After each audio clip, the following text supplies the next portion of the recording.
All right, so we're gonna start with simple over-under tie-up, right here. When I wanna move somebody, sometimes I will just shoot and I'll grab this single leg and I'll look for quick off balance. So I'll turn sideways here, I'll move, I'll push forward. When I get that back push into me, I'll grab, and now I'm gonna pull. I hope he leaves his arm in. I'm not worried about this crossface. I'm gonna pull it in and circle him to the mat. Hardest thing about a takedown is just going for it, right? So when I get here, again, my arms shoot down, I grip, and I don't care if it's like a high crunch, if I'm lifting by his hips, doesn't matter. When I back up, I'm just gonna spin him, circle him to the mat. If we are still tied up here, I have my favorite, which is the drop lateral. There's also drop Shiranagis from here. So we'll use this position to start a bunch of takedowns, all right? And it can be over-unders, you can have doubles, it doesn't matter to me. We have a bunch of throws from here. So first things first, we'll use Uchimata style tie-up, Uchimata style pressure. I'll step back, and I pop his head down. That shoulder pop, I go right into guillotine. I make a choke. Right here, I push into him. When I get that pressure coming back, my arm, I'll let him force my far side arm. Let me switch. I'll let him force my far side arm down, like almost like we're gonna pummel. I push into him. It's gonna be a big uppercut. I come through here, 1, 2. Drop Shiranagi. So again, we're here. My arm comes through. I step in front of his foot, in front and inside. I turn. I throw through it. I make my step here. Maybe I feel him start to sink his knees. I'm not gonna get the step through. I'm just gonna hop step and hook. So this isn't something I do on the fly. This is something I plan on in advance. So I start here.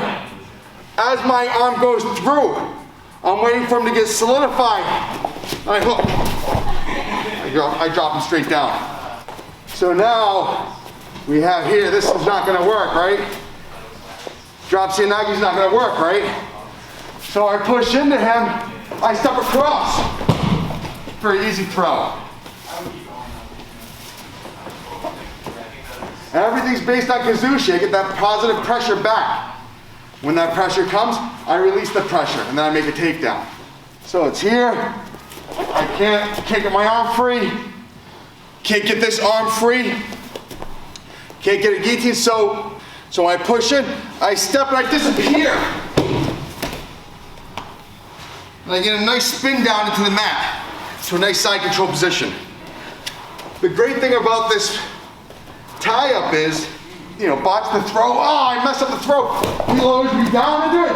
I still have a deep overhop. I can bridge and roll right out of it. It's the same hips. When my hips hit the mat, I bridge and turn him all the way over. Alrighty. So now let's start working. We're tied up.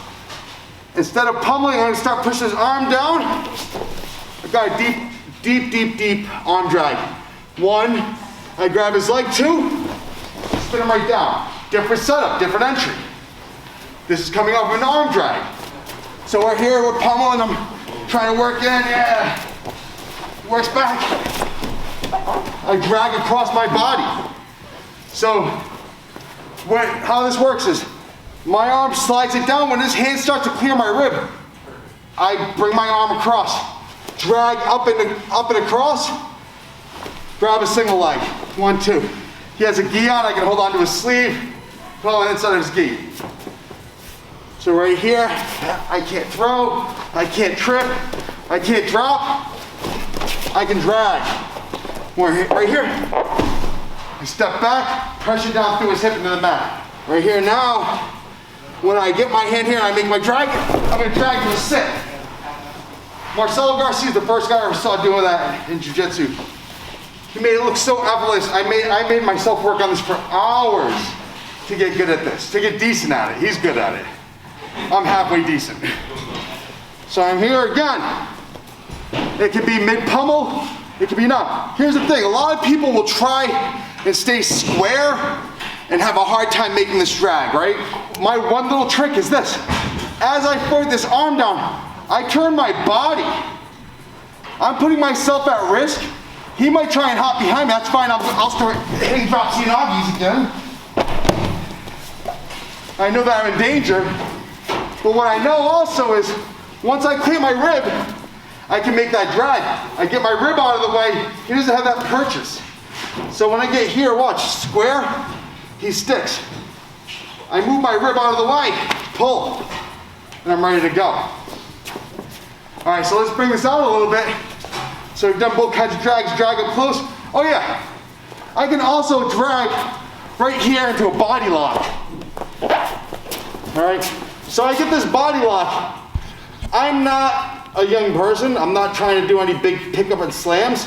I don't need to. Well, I can just hook his leg, bring him to the ground. Super simple, very little room for error. Yeah, I can't knock somebody out with a slam, but that's not the goal of winning a jiu-jitsu match. At least for me, when I get here at 1, 2, I got you. Cross, get him in top position. So let's back this out now. So now our drags are a lot more drastic. Right here, 1, 2. This is a great way to practice this. You learn how to hand fight and drag. Right here, my hands come out. Matt's gonna weave from the outside to in and pass my arm. He's got that big clinch. He can step behind and take me down. My turn. Switch. I got the clinch. I can pinch takedown. Again. Boom, yeah. So now let's look at something Matt was just talking to me about today. When I get this body lock position, if my head's in front, I still have to worry about headlock throws, especially good wrestlers. I'm usually gonna try and trip, like outside hook and trip and drop you down. If I get my head to the backside from an arm drag, boom. My head's on the backside, I'm gonna pull his hips to me, and then I can start tripping and hooking, but I can also just pull in and start dragging to the mat. So now let's start looking at, we're looking at more wrestling style tie-ups, right? I can always start, especially if I can get to the outside position, with the gi on, it's even easier. I'm gonna push in, I back up, I throw it across. I'm trying to shuck him. If I can get his hands to hit the mat, I'm good money. Even without that though, if I can get his body turned sideways to me, so when I get here, I've got a deep shot on him. And now Matt's a really good wrestler, so Matt will start hitting switches and everything like that, but as long as I know what I'm gonna do when I start that, I have a good chance of winning this, even if I'm not the better wrestler. You know, I get Matt out of position for 1 second, we're moving. I get here, I can start dragging him down. It's who has the initiative. The hardest thing about takedowns is doing them.